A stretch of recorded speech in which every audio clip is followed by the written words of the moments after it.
channel YouTube Mas dan Ember. Kisah Umar bin Khattab. Ketika mendengar Nabi Muhammad wafat, Umar bin Khattab memiliki sifat yang keras. Tatkala mendengar kabar bahwa Rasulullah SAW wafat, Umar sempat bingung dan tidak percaya. Ia menolak setiap usaha orang yang hendak meyakinkannya mengenai kenyataan pahit itu. Umar berdiri di depan orang banyak sambil berkata, ada orang dari kaum munafik yang mengira bahwa Rasulullah SAW telah wafat. Tetapi demi Allah, sebenarnya dia tidak meninggal, melainkan ia pergi kepada Tuhan.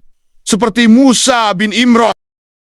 Ia telah menghilang dari tengah-tengah masyarakatnya selama 40 hari, kemudian kembali lagi ke tengah mereka setelah dikatakan dia sudah mati. Sungguh, Rasulullah pasti akan kembali seperti Musa juga. Orang yang menduga bahwa dia telah meninggal, tangan dan kakinya harus dipotong. Setelah Abu Bakar As-Siddiq datang, dan sesudah melihat Rasulullah, Umar pun akhirnya yakin bahwa Rasulullah memang sudah tiada. Abu Bakar mendatangi orang-orang yang sedang berkerumun itu, lalu katanya, barang siapa mau menyembah Muhammad, Muhammad sudah meninggal. Tetapi barang siapa menyembah Allah, Allah hidup selamanya tak pernah mati. Kemudian Abu Bakar membacakan firman Allah, dan Muhammad hanyalah seorang Rasul. Sebelumnya telah berlalu beberapa Rasul. Apakah jika dia wafat atau dibunuh, kamu berbalik ke belakang murtad? Barang siapa berbalik ke belakang, maka ia tidak akan merugikan Allah sedikit pun. Allah akan memberi balasan kepada orang yang bersyukur. Quran Surat Ali Imran 144. Setelah Abu Bakar Siddiq membacakan ayat itu, Umar jatuh tersungkur ke tanah.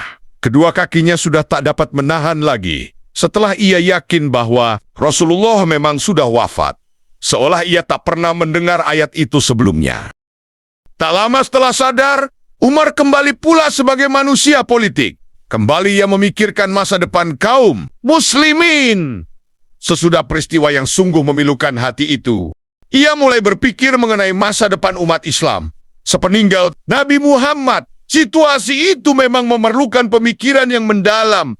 Andai kata orang-orang Arab terus berselisih di antara sesama mereka, niscaya Islam akan menghadapi bahaya besar. Mereka yang tinggal jauh dari Mekah dan Madinah di berbagai kawasan di semenanjung itu tidak dapat menyembunyikan kejenuhan mereka terhadap kekuasaan Quraisy dan kekuasaan Madinah. Hal inilah yang pertama kali dipikirkan Umar. Begitu ia yakin bahwa Rasulullah sudah wafat, dan ini akan segera terlihat dengan jelas bahwa jika keadaan dibiarkan dan tidak ada orang yang dapat segera mengambil langkah dan mengatur strategi muslimin yang tepat, kaum Muhajirin dan Ansyar hampir saja terjerumus ke dalam perselisihan, dan di segenap penjuru negeri akan berkobar pemberontakan. Oleh karena itu, cepat-cepat ia menyeruak ke tengah-tengah jamaah muslimin di masjid, membicarakan kematian Rasulullah. Ia terus menuju tempat Abu Ubaidah bin Al-Jarrah dan katanya, bentangkan tangan Anda akan saya bayar. Andalah orang kepercayaan umat ini. Atas dasar ucapan Rasulullah. Mendengar kata-kata Umar itu, Abu Ubaidah terperangah. Ia sadar, mengenai umat Islam sekarang ini, memang perlu ada keputusan. Cepat tetopi pendapat Umar tidak disetujuinya. Ditatapnya laki-laki itu seraya katanya, sejak Anda masuk Islam, tak pernah Anda tergelincir.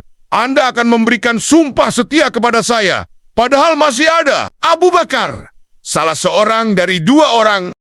Sementara kedua orang itu sedang berpikir mengenai persoalan genting ini, tiba-tiba datang berita bahwa Ansyar sudah berkumpul di Sakifah Banu Saidah dengan tujuan agar pimpinan muslimin di tangan mereka. Saat itu juga Umar cepat-cepat mengutus seorang kepada Abu Bakar di rumah Aisyah agar segera datang. Abu Bakar menjawab melalui utusan itu bahwa dia sedang sibuk.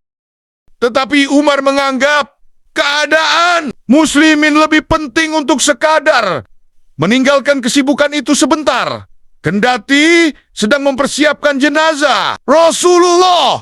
Sekali lagi Umar mengutus orang kepada Abu Bakar dengan pesan, telah terjadi sesuatu yang sangat memerlukan kehadirannya. Abu Bakar pun kemudian datang dan menanyakan, apa yang terjadi jika ia harus meninggalkan persiapan jenazah? Rasulullah, Anda tidak tahu, kata Umar, bahwa pihak Ansyar sudah berkumpul di serambi Banu Saidah, hendak menyerahkan pimpinan ke tangan Sa'd bin Ubadah. Ucapan yang paling baik ketika ada yang mengatakan, dari kami seorang amir, dan dari Quraisy seorang amir. Abu Bakar melihat keadaan memang sangat berbahaya. Cepat-cepat ia berangkat disertai Umar dan Abu Ubaidah menuju Sa'd. Begitu mereka sampai, Abu Bakar yang memimpin perdebatan Ansar dengan sikapnya yang bijaksana dan lemah lembut, Umar berdiri di sampingnya mengawasi apa yang akan terjadi. Setelah melihat Hubab bin Munzir membakar semangat Ansyar supaya menentang jika tak ada seorang amir dari mereka dan seorang amir dari Muhajirin. Pak, kata Umar, jangan ada dua kemudi dalam satu perahu orang-orang. Tidak akan mau mengangkat kalian, sedang nabinya bukan dari kalangan kalian. Tetapi mereka tidak akan keberatan mengangkat seorang pemimpin selama kenabian dari kalangan mereka. Alasan dan kewenangan kami sudah jelas buat mereka yang masih menolak semua itu. Siapakah yang mau membantah kewenangan dan kepemimpinan Muhammad, sedang kami adalah kawan dan kerabat dekatnya, kecuali buat orang yang memang cenderung hendak berbuat batil, berbuat dosa, dan gemar main kari-kari malapetaka. Hubab menjawab dengan meminta kepada Ansor supaya mengeluarkan kaum Muhajirin dari Madinah, atau mereka harus berada di bawah pimpinan Ansor. Kemudian kata-katanya ditujukan kepada ketiga orang Muhajirin itu. Ya, demi Allah, kalau perlu biar kita yang memulai peperangan. Mendengar ancaman itu, Umar membalas, mudah-mudahan Allah memerangi kamu. Hubab pun menjawab lagi, bahkan Andalah yang harus diperangi.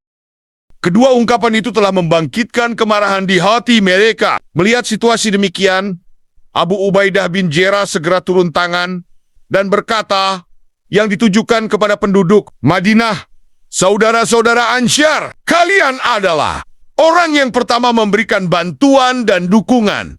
Janganlah sekarang menjadi orang yang pertama pula mengadakan perubahan dan perombakan.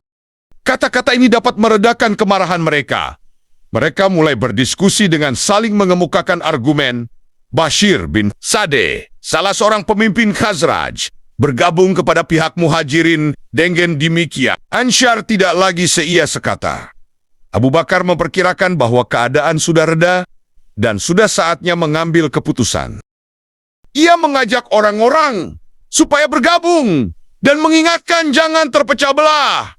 Kemudian ia mengangkat tangan Umar dan Abu Ubaidah seraya berseru, ini Umar dan ini Abu Ubaidah, berikanlah ikrar kalian kepada yang mana saja yang kalian sukai.